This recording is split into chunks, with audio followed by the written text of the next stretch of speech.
Hi there, my name's David. I'm the Wandering Ponderer. I'm sitting out here in the Brian Tabbert Memorial Garden because, as you may know or may not know, I've been doing some gardening, but not here, at home. But this little bit, it's quite nice, quite shaded area. Birds are making a little bit of noise in the trees because there's a little cat about, a little pussy cat that I've made friends with. I think they got a nest here. So let's make a move, get out of their way. But gardens. Now if you look around at the moment, you'll find there's a lot of places where there's lots of beautiful laid out gardens. I've just been doing gardening at home. I am what's termed as a not-so gardener.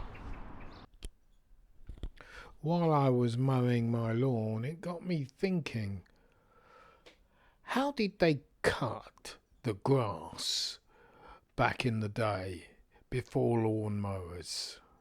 Up until the mid 1800s, the way to cut the grass was usually using a scythe.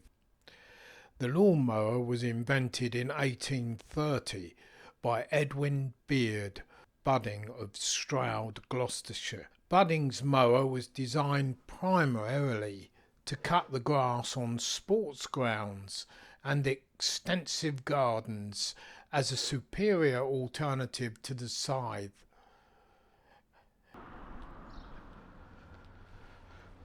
But I've been busy doing these videos, and my garden, because of all the rain that we've had,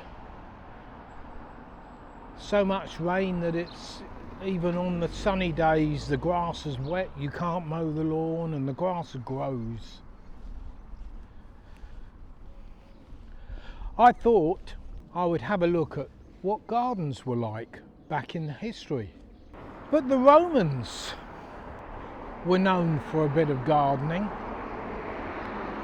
and throughout history, although there's not much known about the Saxon times, but it's well recorded, the history of gardens and landscape gardening.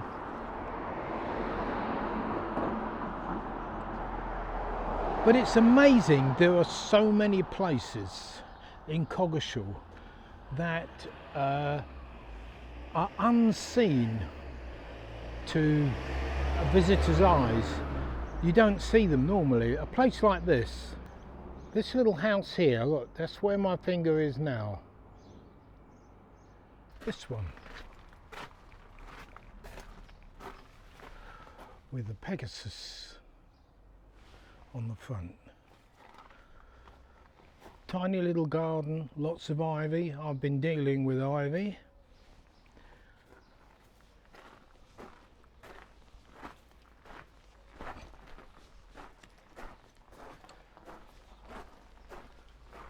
But it's wonderful.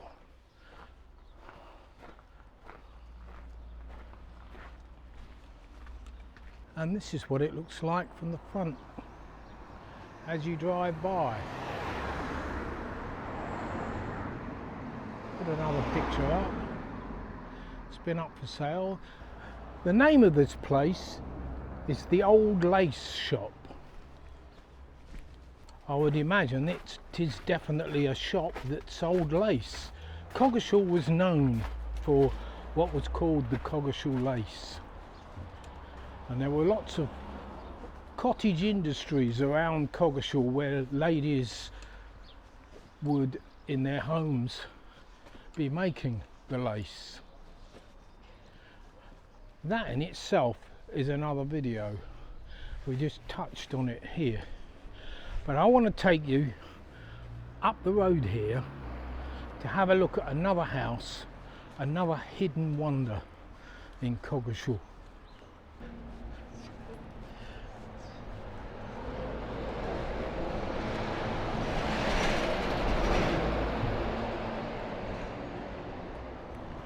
This place,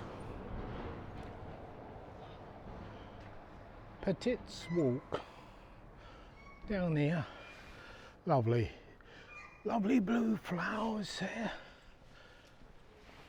lovely yellow flowers. This building here, and the lions. That tells a little bit of a story about what this building was. But this is hidden, a hidden wonder. And on the door, just above the door, I don't know whether you can see it, there's a rose, Tudor rose.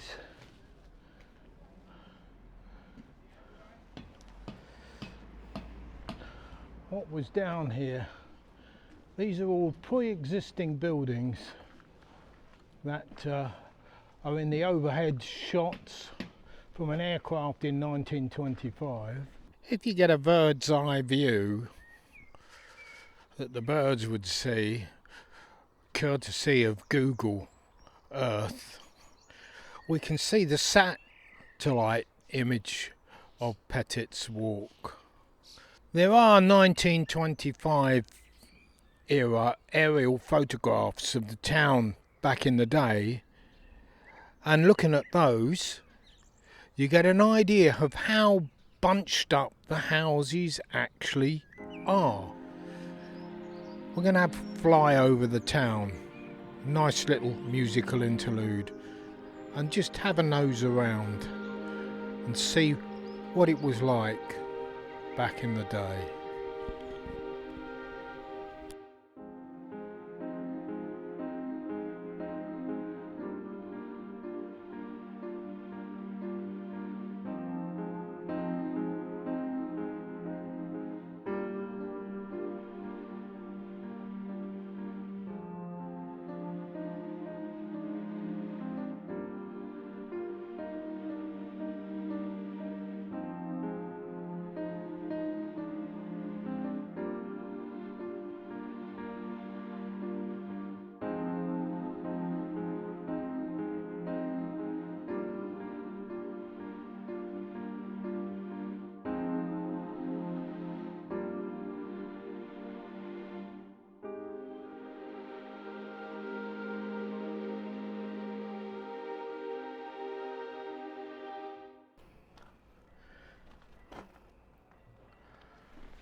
And you get an idea that houses were so butted up to one another, they could easily be hidden down some of these streets. There could be little narrow passages that were streets in themselves, full of properties that generally you wouldn't even know existed.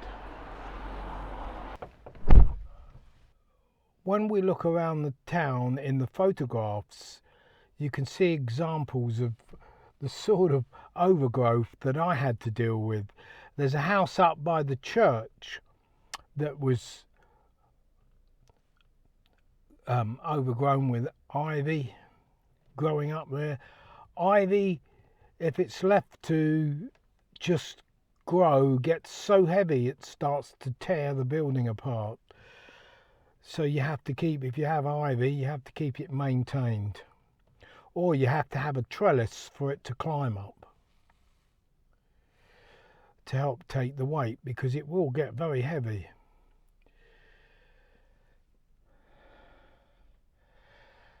There's a house that doesn't exist that's down Robin Bridge Road. It doesn't exist anymore because it was pulled down, called Osa's Cottage. And that's a prime example of an ivy covering a cottage. You can see it in the photographs. Anyway, thank you very much for getting this far. I've got to get back to doing a little bit of gardening, but I didn't want to leave you without a video this week. My gardening is going to take me a little while with my bad back. Couple of hours sort of work, and then I have to go in and and rest. So a little bit by bit, me. But thank you very much for watching. That's it for this video.